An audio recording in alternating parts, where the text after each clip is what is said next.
Hello and welcome to Great Delton. Today I'll be talking to you about how I do my platforms after a little bit of interest of Facebook and some of you in the comments on YouTube. Obviously I've already finished my platforms, so what I'll be doing is just creating a little test piece down here to show you how I do the process. Before I get started, I'd just like to talk to you about why I chose to do this method. I did consider a couple of other alternatives, but first obviously I wanted curved platforms because the size of the shed does not allow me to have very straight and long platforms on it. I did want to fit quite long trains in them, so curved was always an option for me. The Metcalf kits were something I considered, but they didn't seem very sturdy, and I think they might absorb some of the PVA when I was doing the ballast, so they might lose their ink and will go a bit warped. The next option was again the Peco edges, filled with card, but it didn't seem particularly stable again, and I think it would be quite difficult to get the exact matched shape of top surface card to the platforms without having any gaps. So I've chose to do this method, which essentially is just platform edges with filler in the middle. So obviously the first thing to do would be to stick down the platform edges. It's up to you whether you want to paint them or not. I didn't. Probably wish I had a little bit. They're not the most realistic concrete colour in the world, but if you wanted to paint them you can always use the the Rail Match concrete paint or the wooden scenics. But anyway, you need to get them the right distance away from the platform so that the trains don't catch on the overhang, but also so it doesn't look like people are risking their lives departing the train. So what I use is a Pendolino coach, as that's the longest thing I really have on my layout, or Mark III coach.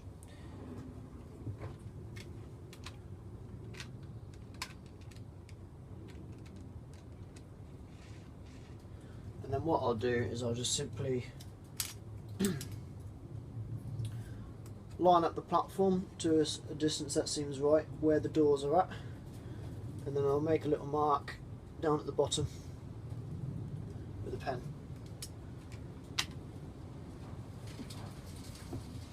From there I'll measure the distance from the edge of the sleeper, which is a 4mm, and then I'll make a load of marks along, and that will be the base for which I follow my platform laying.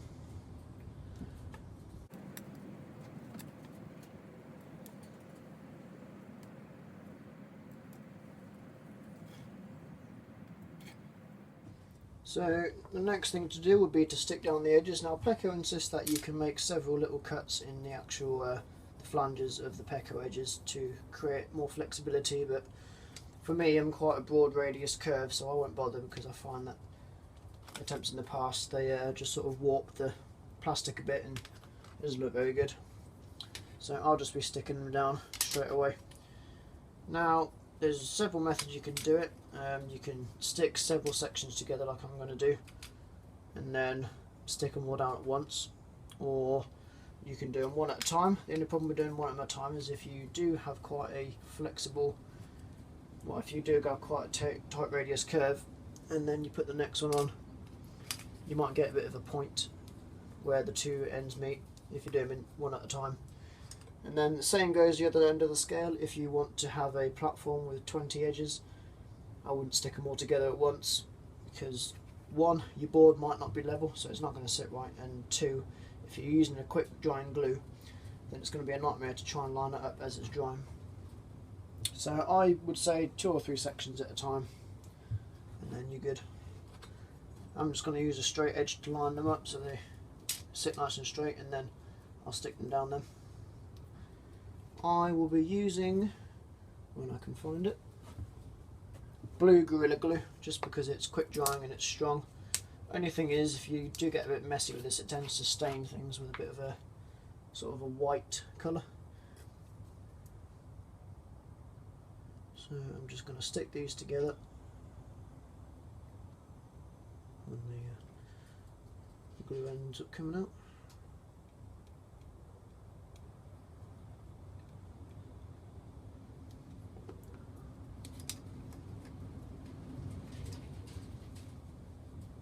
Doesn't take long to dry.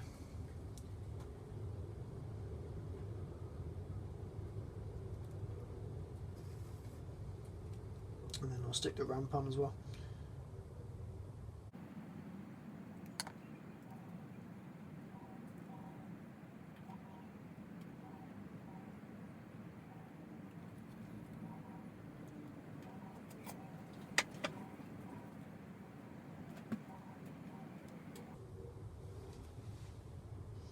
So I'll leave that to dry for a sec. So I've stuck them down now, and probably a good thing to do now will just be to make sure the coach clears the platform when it goes by, which it does, with a couple of millimetres to spare. So that looks like a nice realistic distance for the coach to be away from the platform.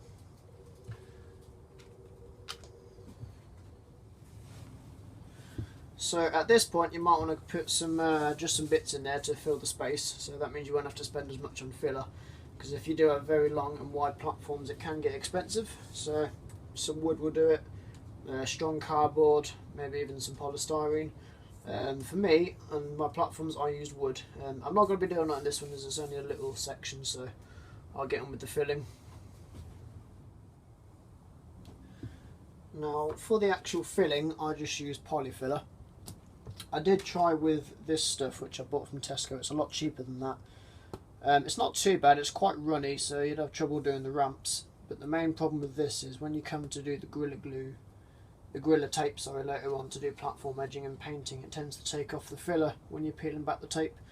Whereas I've had no problems with this, so I'll always use polyfiller.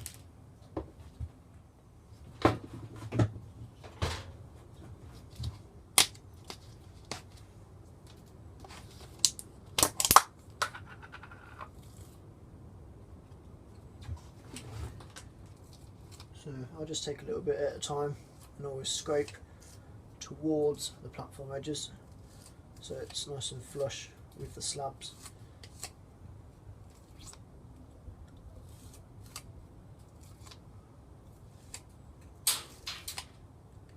You're bound to get filler in places you don't want it, but you can always chip away at it after and then just give the areas that it's landed a nice wipe.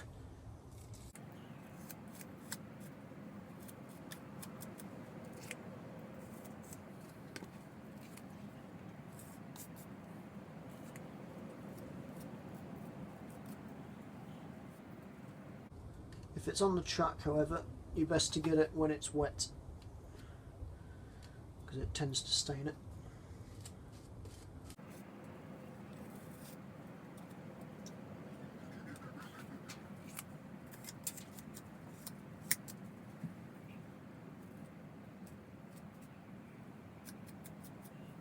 What I'm aiming for on the first layer is really for the space just to be filled and it to be nice and flush with the edge of the slabs. It doesn't matter if there's a bit of dip or roughness, because we'll sand it and then do another layer to get it exact.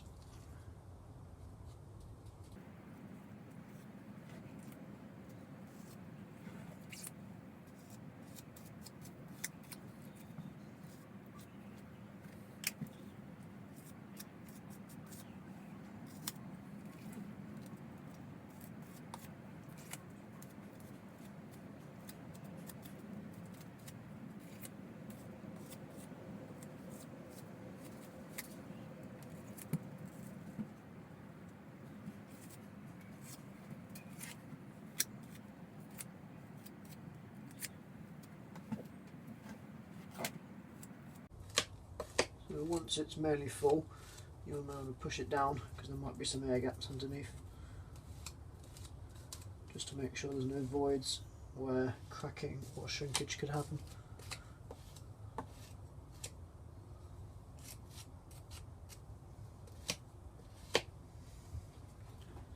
And then something flat, just to scrape along the edge.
So that'll do for the first layer, and we'll wait for that to dry, and then we'll get back with the second layer where we'll sand that down, smooth that off, and then add another coat.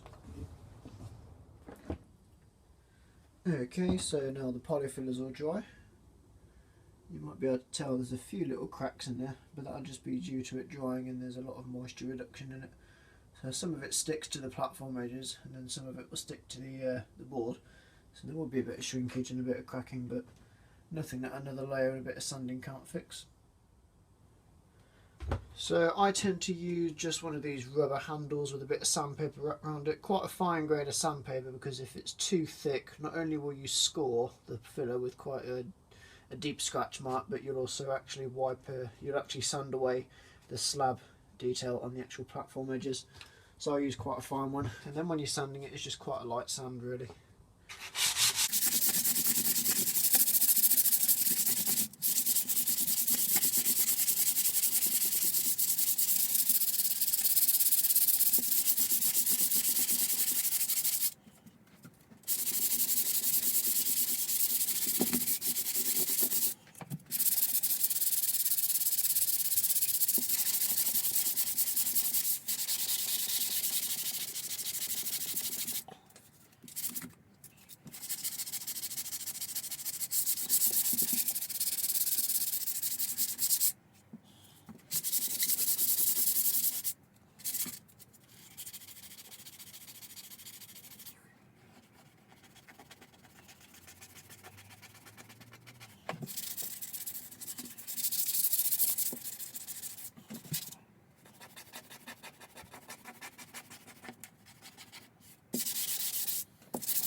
So that's the first layer finished.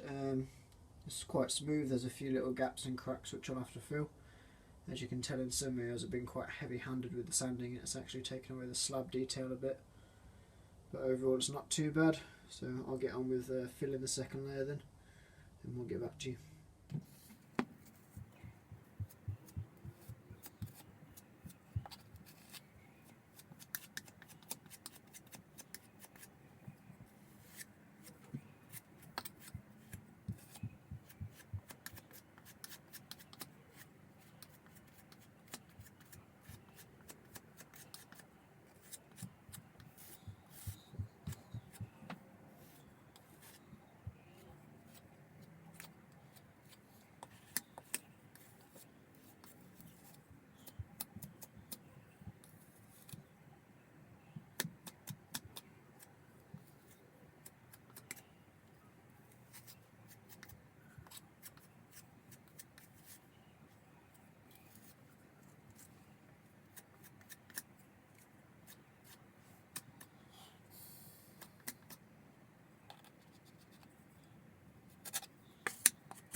Right, so that's the second layer done, and we'll let that dry again. We'll get back to sanding it, and hopefully that'll be the last layer and we can get onto some painting. Okay, so now the second layer has dried, and once again we'll just sand it down to smooth it. Again, using fine grade sandpaper and a very light and gentle stroke.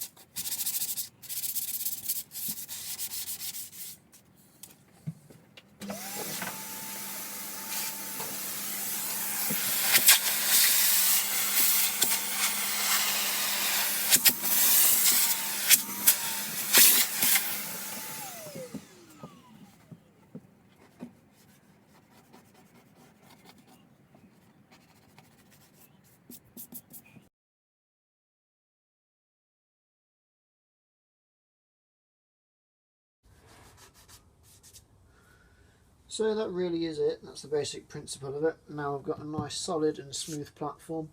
It's curved nicely around the track, and of course I'm still using the platform edges, so I've got a nice finish around the edge there. The last few finishing steps will just be clean up any filler which has ended up in places where you don't want it. I'll give the top surface a quick wipe to get all the dust off, and then it will be down to painting it. I just use a selection of enamel paints. I use that as the base. I use a lighter one for the slabs, and then I use a white just for the platform line at the edge. I use this colour for the tactile paving, and then just a yellow for the line. So I'll show you what I do just quickly with the paints, and then that'll be it really.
So once all the painting is done, this is the finished result. We've got a nice, smooth and sturdy platform which hugs the track quite nicely. It's at a nice distance, and of course we've got the nice Peco edging as well. It's up to you how you paint it. This is just how I do it with the tactile slab. I'd add a yellow line as well for any passing platforms. But yeah, this is the finished result, and hopefully this helps you in some way. You may want to adapt the process to suit you, however, this is just how I do it. So yeah, hope this is helpful, and I will catch you next time.